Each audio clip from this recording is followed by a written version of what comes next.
going to be covering is DNA replication and protein synthesis. So we talked about mitosis, which is the replication of a cell, but during mitosis, the DNA has to replicate in order for the mitosis to occur. This one we're going to be talking about DNA replication and then how proteins are made based upon the DNA.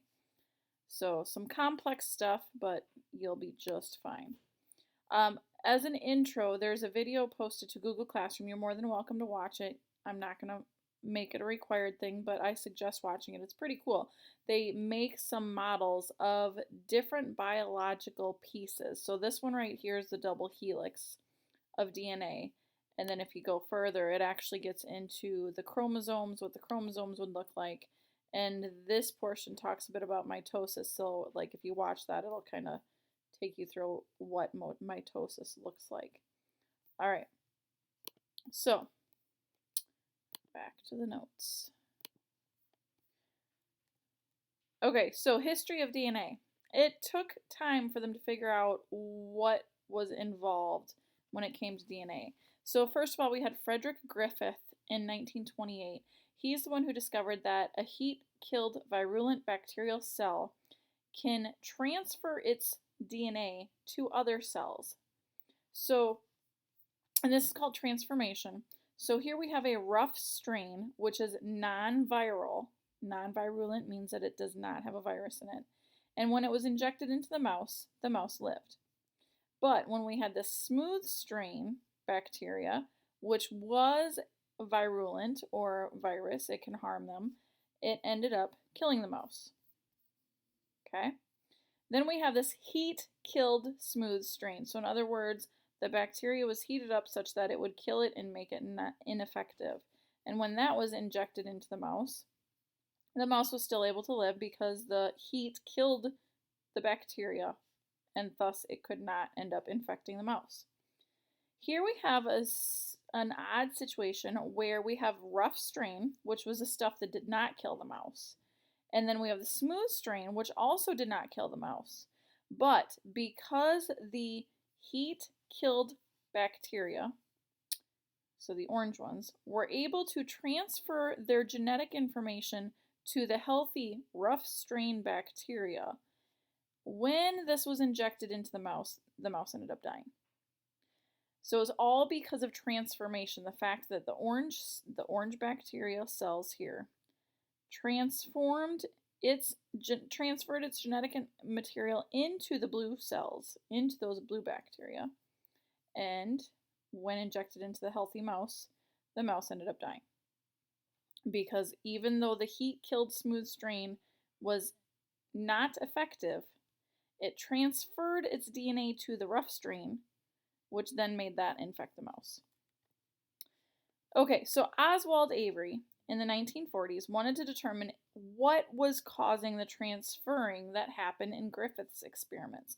Was it the protein? Was it the DNA? Was it the RNA? He discovered through this experiment down here that it was the DNA that was responsible. Now, let's look at how this worked. So the infection is in this mixture of S strain bacteria, okay? So they took the S strain bacteria and exposed it to different enzymes. So each of these enzymes had a different function. The DNase was going to break apart the DNA. The RNase was going to break apart any RNA. The lipase would break down any lipids. The protease would break down any proteins, and then there were other enzymes tested as well. So what they found is that when the DNase mixed with the S bacteria, it should essentially destroy the DNA of that S bacteria. When the RNA was added, it should destroy the RNA of that S strain bacteria. So what they found out was every single mouse died except the one where the DNase destroyed the DNA of that S strain bacteria. So what that told them, and this R strain was the one that was also in there. The R strain had no effect on the mouse, but they had to include it in there as a control. So what they did is they found, well, to determine where the transformation was occurring, the only way that transformation could occur was when the DNA was not broken down. So in this top case, the DNA was broken down, so therefore it could not transfer the genetic material to the R strain in this top example. And so since the DNA was destroyed out of the infected bacteria, then this mouse was the only mouse that lived, which then told them that the DNA was what was responsible for the transformation principle. That one's a little harder to digest. So just kind of think about what those enzymes are doing. So the fact that these enzymes broke down specific things in this strain of bacteria, that determined which mouse survived. And so since this one survived because the DNA was destroyed, because these would not have destroyed the DNA. So since these would not have destroyed the DNA, then that transformation could occur, and then it infected the mouse, and the mouse died. Then we have the Hershey-Chase experiment in 1952. So Martha Chase and Alfred Hershey confirmed that DNA is the hereditary material using viruses that enter bacteria called bacteriophages. So just another type of test they could use. Now in this one they used radioactive isotopes to make the protein in the DNA.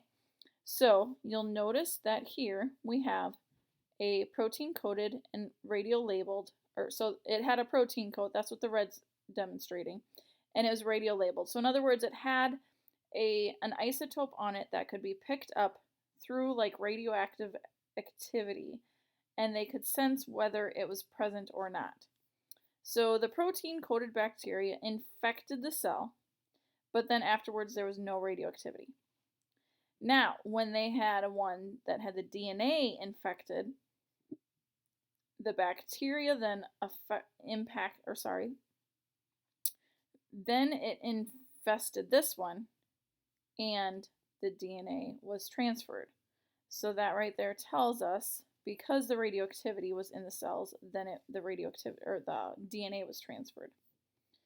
You don't have to worry too much about this. This is just talking about how they grew them afterwards. But they determined that here proteins are not genetic material, and here they said the DNA is the genetic material. Then we have Watson and Crick. So James Watson and Francis Crick, with the help of an X-ray diffraction photo taken by Rosalind Franklin and Maurice Wilkins, you will not have to memorize all these names.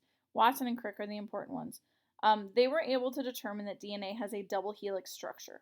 Well, what does that look like? Basically, think of a construction ladder and twist it so it spins.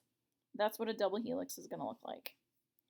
Rosalind Franklin ended up dying from the ovarian cancer that is most likely from her being exposed to X-rays from all of her studies. She's not the only one who died from X-ray exposure in scientific studies in the past. Okay, next one's about DNA structure. Here's that double helix that I was talking about, where it looks like a ladder that's just been twisted.